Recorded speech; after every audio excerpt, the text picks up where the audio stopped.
বিশ্ব সংবাদে আপনাদের স্বাগত। সংবাদের শুরুতেই শিরোনাম, পরে বিস্তারিত। ইসরায়েল ফিলিস্তিন ভয়াবহ যুদ্ধ চলছে, আর এই যুদ্ধের সর্বশেষ আন্তর্জাতিক আপডেট সংবাদ জানিয়ে দিব। শুরুতেই থাকবে গুরুত্বপূর্ণ সংবাদ, রাইসির হেলিকপ্টার বিধ্বস্ত। ইরানের ভেতর থেকে কি রাইসিকে হত্যা, যেসব তথ্য উঠে এসেছে তদন্ত প্রতিবেদনে। এরপর জানিয়ে দিব গাজা জুড়ে ইসরায়েলের ভয়াবহ হামলা, নিহত অন্তত 50। আরও থাকবে ইসরায়েলের বিরুদ্ধে আন্তর্জাতিক আদালতের রায় আজ। এরপর রয়েছে আমেরিকানদের সম্পদ বাজেয়াপ্ত করার অনুমতি দিলেন রাশিয়ার প্রেসিডেন্ট ভ্লাদিমির পুতিন। এবং সর্বশেষ জানিয়ে দিব বাংলাদেশ সীমান্তের দখল নিতে লড়াই শুরু করেছে মিয়ানমারের আরাকান আর্মি। রাইসির হেলিকপ্টার বিধ্বস্ত, যেসব তথ্য উঠে এসেছে তদন্ত প্রতিবেদনে। ইরানের ভেতর থেকেই কি রাইসিকে হত্যা, থাকবে প্রতিবেদনে। ইরানের প্রেসিডেন্ট ইব্রাহিম রাইসিকে বহনকারী হেলিকপ্টার বিধ্বস্ত হওয়ার পর দেশটির রাষ্ট্রীয় মিডিয়া যে খবর পরিবেশন করেছে তাতে অসঙ্গতি দেখা দিয়েছে। সংবাদ মাধ্যমগুলোতে অসংখ্য পরস্পর বিরোধী প্রতিবেদন প্রকাশিত হয়েছে, যা জনগণকে বিভ্রান্ত করার পাশাপাশি প্রদত্ত তথ্যের নির্ভরযোগ্যতা নিয়েও প্রশ্ন তুলতে বাধ্য করেছে। কিভাবে এবং কখন ঘটনাস্থল শনাক্ত করা হয়েছিল তার বিভিন্ন বিবরণ সহ প্রাথমিক খবরে বেশ অসঙ্গতি লক্ষ্য করা গেছে। পরস্পর বিরোধী প্রতিবেদনগুলো ইচ্ছাকৃতভাবে জনগণকে বিভ্রান্ত করার জন্য প্রকাশ করা হয়েছিল কিনা তা এখনো স্পষ্ট নয়। কিছু বিশ্লেষক মনে করেন এটি জনসাধারণের প্রতিক্রিয়া নিয়ন্ত্রণ করা এবং আরও গুরুত্বপূর্ণ সংবাদের জন্য তাদের প্রস্তুত করার একটি কৌশল হতে পারে। ইসলামিক রেভলিউশনারি গার্ডসের সঙ্গে সংশ্লিষ্ট ফার্স্ট নিউজ প্রথম ঘটনাটি অস্বীকার করে প্রতিবেদন প্রকাশ করেছিল। শুরুতে সংবাদ মাধ্যমটির ওয়েবসাইটে দাবি করা হয়েছিল প্রেসিডেন্ট রাইসি ও তার সফর সঙ্গীদের বহনকারী হেলিকপ্টার দুর্ঘটনার শিকার শিরোনামে সোশ্যাল মিডিয়ায় যে খবর ছড়ানো হচ্ছে তা ভিত্তিহীন। ফার্স্ট নিউজ আরও দাবি করেছে পূর্ব আজারবাইজানের উত্তরাঞ্চলে ঘন কুয়াশার কারণে রাষ্ট্রপতি রাইসিকে বহনকারী হেলিকপ্টারটি জরুরি অবতরণ করেছে এবং গাড়িতে করে তাদের যাত্রা চলছে। পরে অবশ্য সংবাদ মাধ্যমটি তার বিবৃতি বা প্রাথমিক বিবৃতি প্রত্যাহার করে লিখেছে রাইসির সফর সঙ্গীদের বহনকারী একটি হেলিকপ্টার হার্ড ল্যান্ডিং বা বিপজ্জনক অবতরণ করেছে। গাজা জুড়ে ইসরায়েলের ভয়াবহ হামলা, নিহত অন্তত 50। ফিলিস্তিনের গাজা উপত্যকা ইসরায়েলের বড় বড় হামলায় আরও অন্তত 50 জন ফিলিস্তিনি নিহত হয়েছেন। অবরুদ্ধ এই ভূখণ্ড জুড়ে চালানো পৃথক হামলায় তারা নিহত হয়েছেন। এদিকে ইসরায়েলি হামলা জেরে এখনো পর্যন্ত রাফা ছেড়ে পালিয়ে গেছেন 8 লক্ষাধিক ফিলিস্তিনি। আজ এক প্রতিবেদনে এই তথ্য জানিয়েছে সংবাদ মাধ্যম আল জাজিরা। প্রতিবেদনে বলা হয়েছে ইসরায়েলি বাহিনী গাজা উপত্যকা জুড়ে আকাশ ও স্থলপথে চালানো হামলায় কমপক্ষে 50 ফিলিস্তিনি নিহত হয়েছেন। এছাড়া দক্ষিণাঞ্চলের সব রাফাতে হামাসের নেতৃত্বাধীন যোদ্ধাদের সাথে ইসরায়েলি সেনাদের ব্যাপক লড়াই চলছে বলেও জানিয়েছেন স্বাস্থ্য কর্মকর্তারা এবং হামাসের সশস্ত্র শাখা। ইসরায়েলি সামরিক বাহিনীর ট্যাঙ্কগুলো রাফার আরও দক্ষিণ পূর্ব দিকে অগ্রসর হয়েছে, শহরের পশ্চিমাঞ্চলীয় জেলা ইবনার দিকে অগ্রসর হয়েছে এবং 3টি পূর্ব শহরতলিতে অভিযান চালিয়ে যাচ্ছে বলে বাসিন্দারা জানিয়েছেন। নাম প্রকাশে অনিচ্ছুক এক বাসিন্দা বার্তা সংস্থা রয়টার্সকে বলেছেন দখলদার ইসরায়েলি বাহিনী আরও পশ্চিমে যাওয়ার চেষ্টা করেছে। তারা ইবনার প্রান্তে রয়েছে, যা ঘনবসতিপূর্ণ। তারা এখনো এটি আক্রমণ করেনি। তিনি আরো বলেন, আমরা বিস্ফোরণের শব্দ শুনতে পাচ্ছি এবং আমরা দেখছি যে সেনারা আক্রমণ করেছে এবং সেখান থেকে কালো ধোঁয়া উঠছে। এটি আরেকটি খুব কঠিন রাত ছিল। এই মাসে গাজার উত্তর ও দক্ষিণ প্রান্তে একযোগে ইসরায়েলি হামলার ফলে লাখ লাখ ফিলিস্তিনি তাদের বাড়িঘর ছেড়ে পালিয়েছে এবং ইসরায়েলি বাহিনীর সাহায্য প্রবেশের প্রধান প্রবেশ পথ বন্ধ করে দিয়েছে, যা দুর্ভিক্ষে ঝুঁকিও বাড়িয়েছে। ইসরায়েলের ঘনিষ্ঠ মিত্র যুক্তরাষ্ট্র সহ আন্তর্জাতিক সম্প্রদায় বেসামরিক নাগরিক সুরক্ষার বিশ্বাসযোগ্য পরিকল্পনা ছাড়াই রাফাতে স্থল হামলা শুরু করার বিরুদ্ধে সতর্ক করেছিল।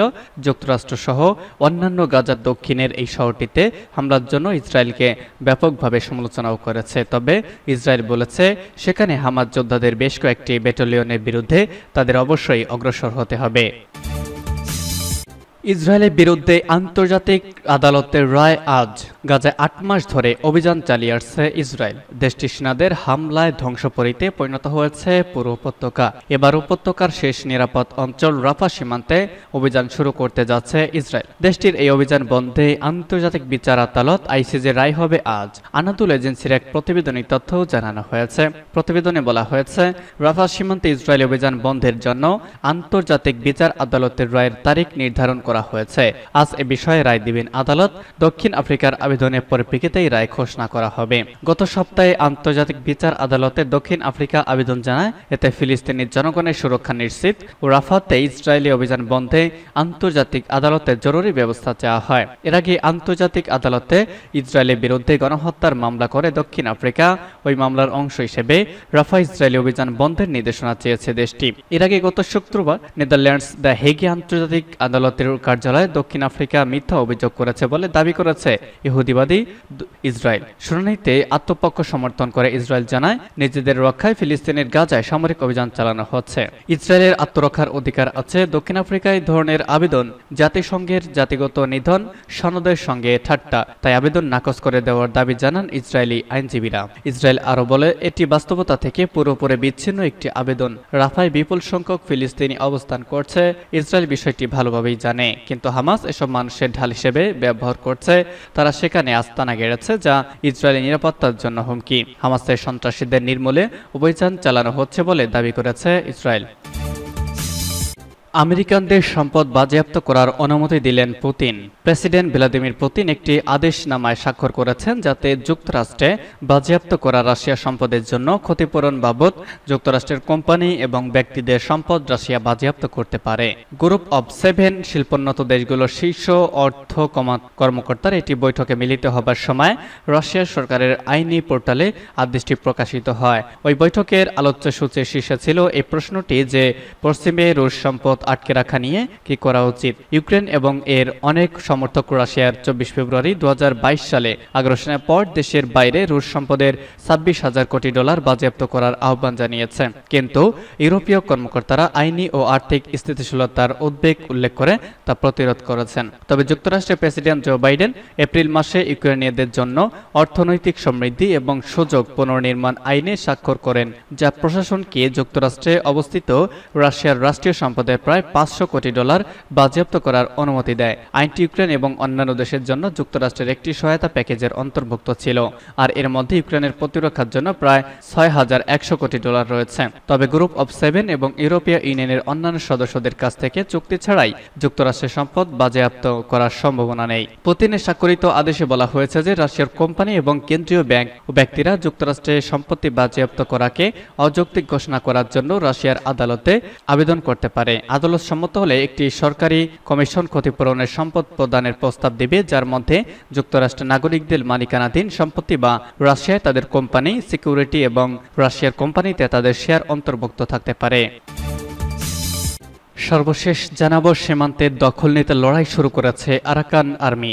বাংলাদেশের সীমান্তবর্তী উত্তর পশ্চিম রাখাইন রাজ্যের মংডু শহরে বড় আকারের হামলা শুরু করেছে আরাকান আর্মি। গত মঙ্গলবার সকালে শহরের উপকণ্ঠে দুটি বর্ডার গার্ড পুলিশ হেডকোয়ার্টারে হামলার মাধ্যমে অভিযান শুরু করেছে তারা। গত সপ্তাহের শেষ দিকে তারা বুথিডাং শহর দখলের পর এই হামলা শুরু করলো। এই দুটি শহরই বাংলাদেশের সীমান্তের কাছে উত্তর পূর্ব রাখাইন অবস্থিত এবং এই এলাকায় বসবাসকারীরা মূলত রোহিঙ্গা। সমরবিদরা বলেছেন, মংডুকে লক্ষ্য করে কয়েক দিক থেকে হামলা করে যাচ্ছে আরাকান আর্মির সদস্যরা। তারা শহরটি ঘিরে ফেলার চেষ্টা করছে। তারা বলেছেন, 4 মাইল গ্রামের 4 নম্বর ব্যাটালিয়ন এবং মিথুগি ওয়ার্ডের 5 নম্বর ব্যাটালিয়ন বর্ডার গার্ড পুলিশের এই 2 ব্যাটালিয়নকে পরাজিত করতে পারলেই আরাকান আর্মি সৈন্যরা মংডুতে প্রবেশ করতে সক্ষম হবে।